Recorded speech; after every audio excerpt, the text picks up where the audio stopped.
Bapak Ibu yang saya hormati, terutama Bapak Ibu dosen yang barangkali saat ini sedang mengikuti baik melalui live YouTube maupun melalui Zoom, terutama teman-teman tim reviewer, yang mohon maaf tadi lupa saya sapa, mulai dari tim yang tentu membantu Direktorat Sumber Daya, Pak Direktur, mulai tim PAK, kemudian barangkali tim karir yang lain yang juga hadir pada kesempatan ini via Zoom. Pertama, saya ingin menyampaikan bahwa seperti yang telah disampaikan oleh Pak Dirjen, sekaitan dengan pedoman operasional BKD tahun 2021 bahwa penetapannya menurut keputusan Dirjen nomor 12 garis miring E garis miring KPT tahun 2021 yang tadi disebutkan oleh Pak Direktur ditandatangani 18 Januari 2021 dan kemudian ditindaklanjuti oleh Pak Direktur Sumber Daya untuk dapat diterapkan paling tidak pada akhir semester genap tahun akademik 2021 tahun 2020-2021 dan paling lambat awal ya pada akhir semester ganjil tahun akademik 2021-2022. Itu sekitar bulan Februari tahun depan kira-kira. Nah, ada beberapa hal yang kemudian menjadi hal yang baru yang kemudian harus kita cermati secara bersama Bapak Ibu. Kalau selama ini kita mengisi BKD, cenderung di pikiran kita sebagai dosen, mohon maaf, asal diisi pasti memenuhi. Nah, sehingga atas dasar itu, tadi disampaikan oleh Pak Dirjen, ternyata selama ini memang pelaksanaan BKD itu tidak terstandarisasi. Menurut Undang-Undang Nomor 14 Tahun 2005, tahun pasal 72 tentang BKD, memang pelaksanaannya diatur oleh satuan pendidikan.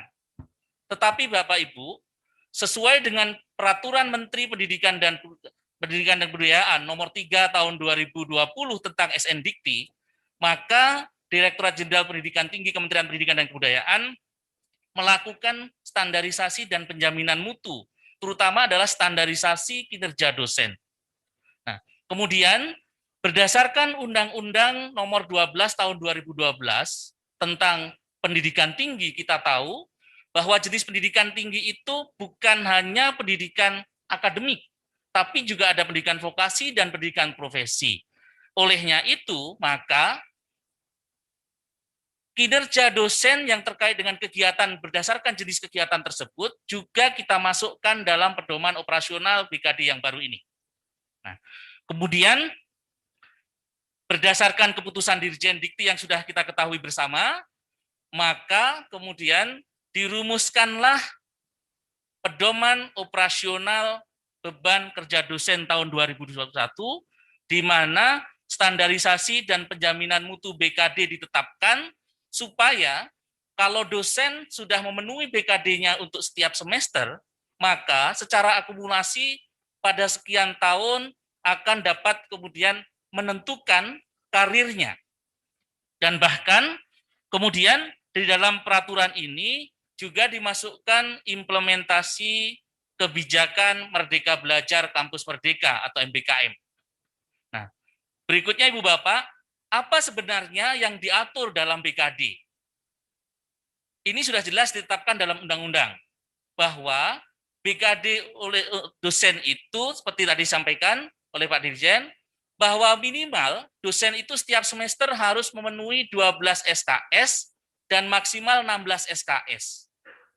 Nah, kemudian turunannya diatur menjadi dua, yaitu ada yang dosen tidak memiliki tugas tambahan, itu biasanya kita sebut dosen biasa, maka kalau dosen yang tidak sedang menjalankan tugas tambahan, maka kewajibannya seluruh subunsur tridharma dan unsur penunjang itu harus ada dengan proporsi bahwa untuk dosen biasa maka maksimal mengajarnya itu 12 SKS. Dan kemudian pelaksanaan pendidikan ditambah dengan pelaksanaan penelitiannya itu minimal 9 SKS. Dan totalnya karena juga termasuk pengabdian masyarakat ditambah dengan penunjangnya juga tidak boleh kosong, tetap antara 12 minimum dan maksimal 16, tetapi di dalam peraturan baru ini, kalau dosen berkinerja lebih dari 16 SKS, justru diberi penghargaan. Karena dosen-dosen seperti inilah yang sebenarnya memberikan kontribusi kinerja. Tadi disampaikan oleh Pak Dirjen dan Pak Direktur bahwa kinerja dosen ini akan berkontribusi pada pencapaian indikator kinerja perguruan tinggi. Nah, berikutnya, bagaimana dengan dosen yang tugas belajar? Untuk dosen yang tugas belajar, cukup menyampaikan surat izin tugas belajarnya pada setiap semester, kalau di awal tugas belajar, dan pada semester-semester berikutnya cukup menyampaikan laporan studinya, sampai dengan yang dinyatakan lulus dan memperoleh ijazah. Setelah itu kembali aktif dan kemudian mendapat penugasan dari pimpinan perguruan tinggi, baru yang bersangkutan mengisi BKD seperti dosen yang lain, tetapi semasa tugas belajar menyampaikan surat izin tugas belajar dan atau surat tugas belajar atau laporan kemajuan studinya. Nah, kemudian bagaimana dengan dosen yang memiliki tugas tambahan? Dosen yang memiliki tugas tambahan, BKD-nya cukup 3 SKS saja, dan subunsur yang lain, ya. Jadi 3 SKS itu untuk pelaksanaan pendidikan, mengajar, 3 SKS, pada jenjang sarjana, magister, doktor tidak ada masalah, sesuai dengan kebijakan dari masing-masing pendidikan tinggi, tetapi pelaksanaan penelitian, pelaksanaan pengabdian pada masyarakat, dan pelaksanaan penunjangnya harus ada. Mohon maaf, tidak harus ada, boleh kosong. Nah, tetapi ini tidak dianalogikan bahwa kalau dosen memiliki tugas tambahan kemudian tidak boleh bekerja, boleh. Bahkan dosen dengan tugas tambahan pun boleh juga memiliki kinerja lebih, yang juga tetap berkontribusi pada kinerja dari perguruan tinggi. Ibu Bapak yang saya hormati, sistem yang kita gunakan dalam BKD ini 2021 nanti, apabila dosen mengajukan laporan BKD-nya, yang bersangkutan dapat menyampaikan mana yang kemudian diklaim sebagai laporan BKD pada semester berjalan, dan mana laporan BKD, dan mana kinerja yang kemudian diklaim sebagai kinerja lebih. Kinerja lebih yang kemudian berkontribusi pada pencapaian indikator kinerja utama, seperti yang disampaikan Pak Dirjen tadi, nah, itu seharusnya mendapatkan penghargaan dari masing-masing pimpinan perguruan tinggi, atau kalau perguruan tinggi swasta tentu yang dosen yang PNS atau ASN tentu dari LLT. Kebijakan baru juga dalam aturan BKD 2021 bahwa semua jenjang jabatan fungsional dosen wajib melaporkan kewajiban khusus. Nah, kewajiban khusus tersebut, Bapak Ibu, sebenarnya ini tinggal diklaim dari apa hasil kinerja dosen tiap semester. Contoh, seorang dosen pada semester berjalan melaporkan BKD-nya di akhir semester memiliki misalkan artikel yang dipublikasikan pada jurnal internasional berputasi. Kalau ini dilaporkan dalam BKD dan kebetulan dosen tersebut adalah lektor kepala atau profesor atau bahkan asisten ahli atau lektor sekalipun, maka artikel seperti ini bisa sekaligus diklaim sebagai kewajiban khusus. Jadi kewajiban khusus itu bukan sesuatu yang baru di luar kinerja yang dilaporkan. Nah, ini yang harus kita pahami secara bersama. Sistem akan mewadahi proses untuk mengklaim karya yang untuk pemenuhan kewajiban khusus tersebut. Nah, kewajiban khusus untuk masing-masing jenjang jabatan fungsional itu berbeda. Nah, kalau Ibu Bapak nanti membaca secara utuh keputusan Dirjen Dikti nomor 12 tadi yang sudah disebutkan, maka bagi jenjang jabatan fungsional asisten ahli, kewajiban khususnya itu adalah buku atau artikel yang diterbitkan pada jurnal nasional. Demikian pula untuk lektor. Tapi begitu lektor kepala, maka kewajiban khususnya adalah 1 artikel pada jurnal internasional atau 3 artikel pada jurnal terakreditasi atau paten atau karya seni atau karya yang setara. Ya, karya yang setara. Dan bagi profesor adalah 1 buku bisa buku ajar, bisa buku referensi, ditambah dengan 3 artikel pada jurnal internasional, dan juga 1 buku ditambah 1 artikel pada jurnal internasional berputasi, atau 1 buku ditambah paten, atau 1 buku ditambah karya monumental lainnya yang setara, yang kemudian disahkan atau dinilai oleh peer sejawat yang sesuai dengan bidang masing-masing. Nah, olehnya itu Ibu Bapak yang saya hormati, berdasarkan peraturan ini, maka sebenarnya kinerja untuk kewajiban khusus ini batasannya adalah 3 tahun. Artinya, kalau 1 artikel pada internasional berputasi, otomatis dapat digunakan oleh dosen pada saat diklaim sampai 3 tahun yang akan datang. Itu tetap berlaku. Bagaimana cara mengaturnya? Sistem yang akan mengatur ini. Jadi, tidak usah kita kemudian berpikir seperti apa prosesnya, tapi secara sistem akan diatur. Gitu.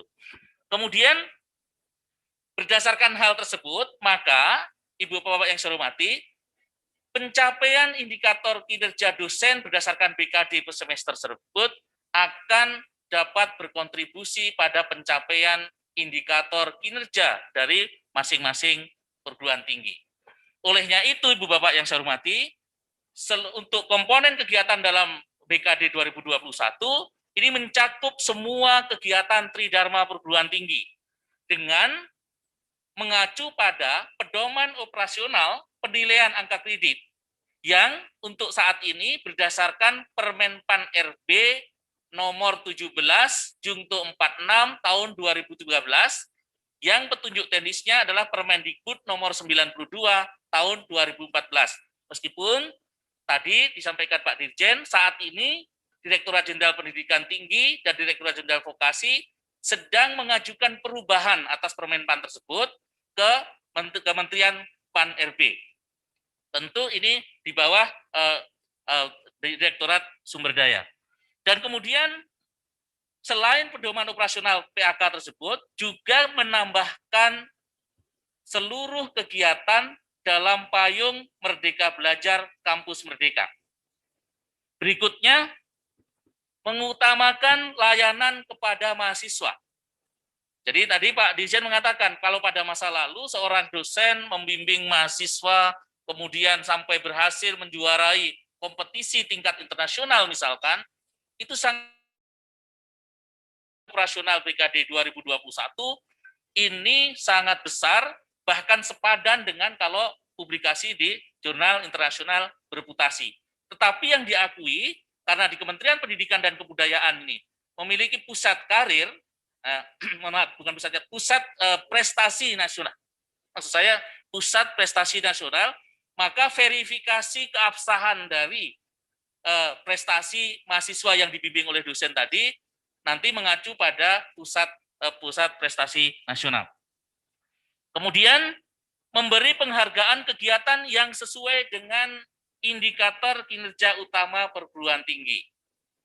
Ibu Bapak yang saya hormati, nanti akan kita jelaskan bahwa ternyata berdasarkan pedoman operasional baru ini, dari 8 indikator kinerja perguruan tinggi, ada 7 indikator kinerja dosen yang kemudian related, terkait langsung dengan pencapaian indikator kinerja utama.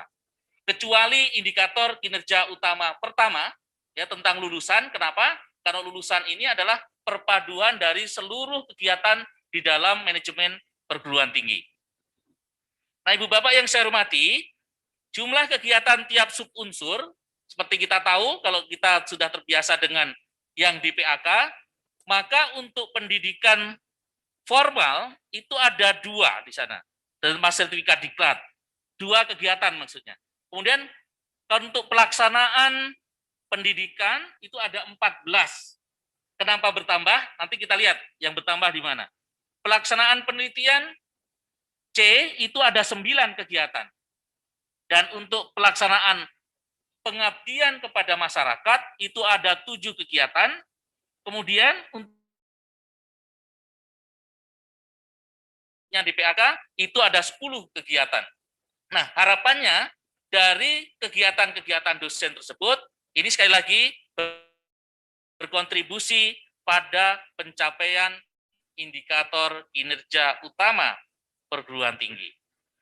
Nah, selanjutnya mohon perkenan saya untuk menyampaikan secara ringkas dan nanti secara lengkapnya Ibu Bapak dapat membaca pada keputusan Dirjen nomor 12 2021 tentang rubrik BKD tahun 2021. Ibu Bapak yang saya hormati, rubrik BKD tahun 2021 ini yang pertama adalah melaksanakan perkuliahan. Nah, kalau Ibu lihat di sini ada kegiatan nomor 1, ya, kegiatan nomor 3, kemudian kegiatan nomor 6, kegiatan nomor 8, nomor 12, 13, dan 14, warna hijau atau biru gitu ya, biru muda atau hijau gitu, hijau. Ini adalah kegiatan-kegiatan yang hasil implementasi kebijakan Merdeka Belajar Kampus Merdeka. Nah, juga berapa SKS kinerjanya? SKS kinerja ini tidak dibedakan kalau Ibu Bapak dosen mengajar mulai dari jenjang sarjana sampai jenjang doktor. Jadi satu SKS diakui satu SKS. Tetapi kemudian satu SKS yang dimaksud berbeda untuk setiap jenis pendidikan tinggi. Jadi akademik, vokasi, profesi, pola pendidikannya berbeda.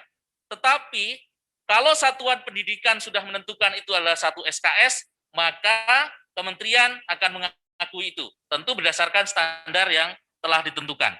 Nah, apa yang berbeda? Yang pertama, penekanannya adalah student center learning. Yang tadi disebutkan oleh Pak Dirjen adalah case studying, ya, dan project based learning. 3 hal itu diutamakan. Kenapa? Karena dari 3 hal tersebut, interaksi antara dosen dengan mahasiswa itu diutamakan, dan kemudian bagaimana mahasiswa mengeksplorasi diri untuk menemukan sesuatu itu diutamakan, menjadi proporsi yang besar. Kemudian Ibu Bapak yang saya hormati, yang warna hijau berikutnya adalah jika Bapak Ibu dosen membimbing KKN nyata, praktek kerja lapangan, ya, termasuk di situ adalah magang, kemudian kuliah berbasis penelitian dan seterusnya. Tetapi Ibu Bapak, kalau Ibu Bapak bandingkan nanti antara kegiatan ketiga dengan kegiatan ke-13, ini sengaja disandingkan antara 3 dan 13 supaya mudah dikenali. Kalau kegiatan ketiga ini, dosen membimbing mahasiswa, tetapi dosen tersebut masih bisa melaksanakan kegiatan yang lain. Masih bisa meneliti, masih bisa mengajar, dan seterusnya. Tetapi begitu kegiatan yang 13, dosen betul-betul atas surat tugas dari pimpinan perguruan tinggi yang kemudian itu memenuhi sesuai kriteria dari Kementerian Pendidikan dan Kebudayaan, betul-betul mendampingi mahasiswa di luar kampus. Maka kemudian kalau Bapak Ibu lihat, di sini SKS-nya adalah sangat besar, antara 5 sampai 12 SKS. Kenapa harus 12 SKS? Karena 12 SKS seperti tadi saya sampaikan di awal, adalah SKS maksimal dosen mengajar dalam 1 semester. Nah, ini yang mohon Bapak Ibu dapat kita pahami secara bersama. Dan kemudian pada bagian kegiatan yang ke-6, yang penting-penting yang saya sampaikan, ke-6, yaitu dosen membina kegiatan mahasiswa untuk mencapai prestasi tingkat nasional atau internasional, ini juga sangat tinggi, antara 2 sampai 10 SKS. Kira-kira kalau 2 itu Bapak Ibu, kalau kita konversi ke dalam bentuk angka kredit untuk yang karir dosen, itu 10 itu kira-kira sama dengan 40 angka kredit. Jadi 40 angka kredit itu kira-kira sama dengan kalau kita dosen publikasi pada jurnal internasional bereputasi.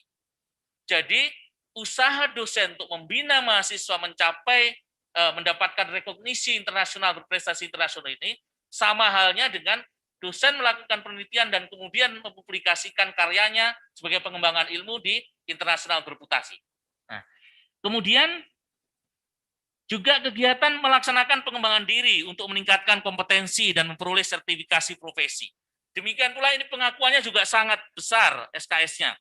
Dari 0,15 sampai 12 SKS. Kenapa ada 0,15 Bapak Ibu? Ini kalau kemudian kegiatannya hanya dilaksanakan paling tidak 8 sampai 10 jam saja. Tetapi yang 12 SKS itu setara kalau kegiatan itu untuk mendapatkan ijazah tingkat doktor, kualifikasi doktor, itu yang tertinggi. Itu 12 SKS. Saya kira seperti itu. Nah, kemudian Ibu Bapak yang saya hormati, saya melangkah pada pelaksanaan penelitian. Ini meliputi 9 kegiatan dan kegiatan yang ada warna hijau ini adalah kegiatan-kegiatan yang penekanannya Merdeka Belajar Kampus Merdeka dan pencapaian penetapan indikator kinerja utama perguruan tinggi. Apa itu Bapak Ibu? Yaitu satu, menghasilkan karya ilmiah sesuai dengan bidang ilmunya. Di sana kalau Bapak Ibu baca dalam 8 IKU itu ada salah satu IKU bahwa kalau dosen menghasilkan karya yang mendapatkan rekognisi internasional itu akan memenuhi IKU perguruan tinggi. Nah, seharusnya pimpinan perguruan tinggi, Bapak Ibu Rektor, mendapat perhatian khusus untuk mencapai penetapan IKU perguruan tinggi, maka harus diidentifikasi dosen-dosen yang ada di masing-masing perguruan tinggi kita untuk kemudian kalau perlu, ini mohon maaf saya meminjam istilah dari Menpan Pak Direktur, sebenarnya kalau perlu bisa ada penugasan langsung. Ya, ada penugasan langsung dari pimpinan perguruan tinggi ke dosen untuk hal-hal yang terkait dengan kinerja dosen yang langsung untuk pencapaian indikator kinerja utama. Karena sesuai dengan arahan Pak Dirjen pada peluncuran sistem penelusuran PAK yang lalu, beliau mengatakan bahwa perguruan tinggi yang bisa mencapai indikator kinerja utama tertentu, 70% misalkan, maka jika lebih dari itu akan mendapatkan reward. Nah, tentu ini bisa kita tularkan pada masing-masing perguruan tinggi kita. Yang kedua adalah hasil penelitian atau hasil pemikiran yang didiseminasikan. Ibu Bapak yang saya hormati, didiseminasikan ini kemudian ada levelnya, ada tahapan-tahapannya. Mulai dari misalkan didiseminasikan di tingkat masyarakat, misalkan tingkat keluarga atau UMKM, bahkan sampai ke perusahaan atau industri yang multinasional misalkan.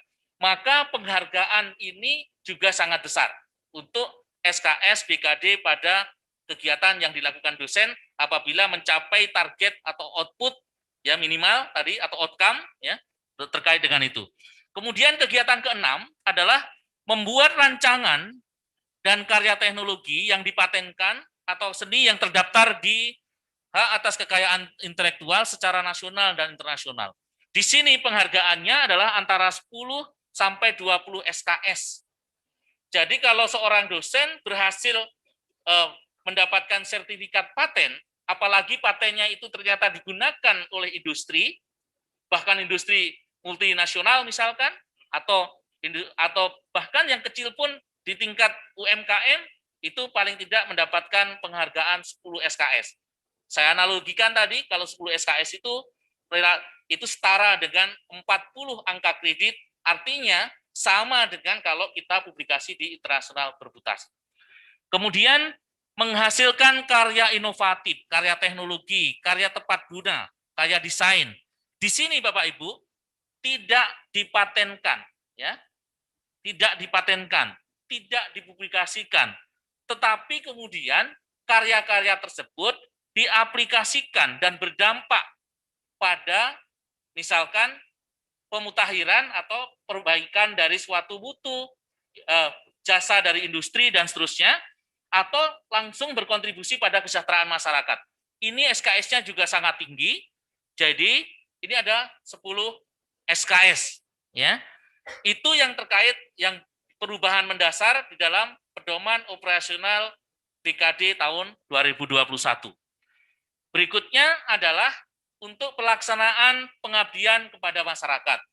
Untuk pelaksanaan pengabdian kepada masyarakat, Bapak Ibu yang saya hormati, Kementerian menghargai apabila, seperti disampaikan Pak Dirjen tadi, apabila seorang dosen kemudian menjadi praktisi di dunia industri, atau sebaliknya, kemudian nanti seorang praktisi kemudian mengajar di perguruan tinggi. Nah, tetapi bagi dosen yang kemudian secara penuh bekerja di industri seperti ini, tentu dia akan meninggalkan tugasnya. Kalau meninggalkan tugasnya, maka SKS-nya nanti akan digunakan setelah yang bersangkutan aktif kembali. Sama halnya ini kalau kemudian seorang dosen menduduki jabatan struktural, ya, paling tidak jabatan tinggi madya barangkali seperti itu. Itu juga yang bersangkutan tidak aktif sebagai dosen. Nanti SKS kinerjanya digunakan setelah yang bersangkutan aktif kembali menjadi dosen. Dan kemudian Bapak Ibu, dua adalah melaksanakan pengembangan hasil pendidikan dan penelitian yang dapat dimanfaatkan oleh masyarakat. Ya, yang dapat dimanfaatkan oleh masyarakat ini juga dihargai tinggi SKS-nya. Nah, berikutnya adalah berperan serta aktif dalam pengelolaan jurnal. Karena ini bagian dari dosen kita mendapatkan rekognisi tingkat internasional. Tentu yang dimaksudkan jurnal di sini adalah bahwa kualitas artikel yang kemudian dipublikasikan di jurnal tersebut, kemudian kualitas terbitannya juga akan dicek, ya, akan dinilai, di mana SKS di sini untuk pengabdian masyarakatnya adalah antara 5 sampai 10 SKS. Tentu ini bergantung pada jumlah terbitan dan kemudian kualitas dari terbitannya. Nah, berikutnya Ibu Bapak yang saya hormati, untuk pelaksanaan penunjang. Untuk pelaksanaan penunjang, yang warna hijau ini adalah yang masuk pada pencapaian indikator kinerja utama, yaitu menjadi anggota dalam suatu badan pada perguruan tinggi. Tapi yang dimaksudkan di sini adalah apabila Bapak Ibu dosen ditetapkan oleh SK Rektor dan kemudian Bapak Ibu bekerja, ditugaskan untuk kemudian berkolaborasi dengan perguruan tinggi top dunia, 100 dan QS, ya, atau Ibu Bapak bekerja di sana untuk mengajukan akreditasi internasional, maka yang seperti ini mendapat penghargaan yang tinggi pula di dalam pedoman operasional BKD tahun 2021 ini. Nah, itu hal-hal pokok perubahan terkait dengan pedoman operasional BKD, dan kegiatan yang lain relatif sama, tetapi kemudian sekali lagi penekanannya di sini adalah bahwa kalau dosen memberi layanan kepada mahasiswa itu sangat dihargai, demikian pula kalau ada karya kita yang kemudian diterapkan di masyarakat dan berkontribusi pada dunia industri, dan masyarakat itu juga mendapatkan penghargaan yang sangat tinggi. Jadi bukan satu-satunya adalah bahwa dosen misalkan melakukan penelitian dan kemudian hanya satu-satunya dipublikasikan. Nah, selanjutnya Ibu Bapak yang saya hormati, pemetaan rubrik BKD pada 8 indikator kinerja perguruan tinggi. Ini saya singkat saja karena kebetulan keterbatasan waktu kita. Jadi seperti yang telah dijelaskan oleh Pak Dirjen, bahwa dari 8 indikator kinerja utama perguruan tinggi yang sudah ditandatangan kontrak kinerjanya antara Pak Dirjen dengan Bapak Ibu Rektor dan Bapak Ibu Kepala LL-Dikti, ternyata dosen berkontribusi pada 7 indikator kinerja utama, yaitu mulai dari indikator kinerja utama kedua, ketiga, keempat, kelima, keenam, ketujuh, dan ke-8. Tadi sudah saya sebutkan, kecuali yang satu, karena ini adalah merupakan gabungan, bukan secara langsung dikontribusikan oleh dosen. Dengan demikian, Ibu Bapak yang hadir, pimpinan perguruan tinggi, jika manajemen pendidikan tinggi, terutama dalam pengelolaan sumber daya ini, ya, kemudian diatur sedemikian rupa dengan baik, maka pencapaian indikator kinerja utama tersebut dapat dikontribusikan secara langsung oleh dosen. Nah, berikut ini adalah gambaran dari kegiatan-kegiatan tersebut sebenarnya, ya, dari gambaran kegiatan-kegiatan tersebut. Di antaranya adalah misalkan untuk dosen membimbing kegiatan mahasiswa menghasilkan produk saintifik, membimbing mahasiswa mengikuti kompetisi di bidang akademik dan kemahasiswaan. Ini berkontribusi pada indikator kinerja utama kedua. Kemudian, dosen dengan pengalaman kerja di kategori organisasi yang diakui oleh Kementerian Pendidikan dan Kebudayaan. ini berkontribusi pada indikator kinerja utama ketiga. Kemudian, dosen mengikuti kegiatan data sharing atau pencangkokan di luar institusi pada perguruan tinggi QS 100 atau sebagai praktisi di luar industri. Ini juga berkontribusi pada pencapaian IKU ketiga. Nah, Ibu Bapak yang saya hormati, termasuk tadi membimbing mahasiswa berkegiatan dalam implementasi MBKM, ini juga berkontribusi pada IKU ketiga. Nah, selanjutnya Ibu Bapak yang saya hormati, untuk dosen melakukan pengembangan diri, ya, atau memperoleh sertifikasi profesi yang dari lembaga pemerintah yang diakui oleh pemerintah, ini berkontribusi pada IKU keempat. Nah, kemudian